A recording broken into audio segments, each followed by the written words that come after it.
اینا برمیگرده به بحث لجبازی های ما ایرانیا که همه چیزمون با همه جای دنیا فرق میکنه. من شنیدم که در اروپا فور اگزامپل یک زن و شوهر سال پس از شب عروسیشون می‌نشینن پای تلویزیون و این CD فیلم شب عروسی رو میذارن، با هم نگاه میکنن ببین به هم چی میگن.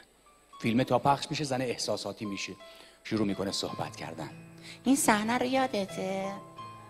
وای چه شب قشنگی بود، چقدر بهمون خوش گذشت. عزیزم بابت همه چی ازت ممنونم، دوست دارم، عاشقتم. اون وقت در ایران زن و شوهر می‌نشینن پای فیلم شب عروسیشون و زن شروع میکنه صحبت کردن.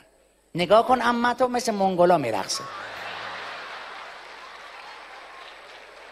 بیا اینم داداش شلوارش داره از پاش میفته، آبرومونو برده، یکی نیست بیاد جمعش کنه.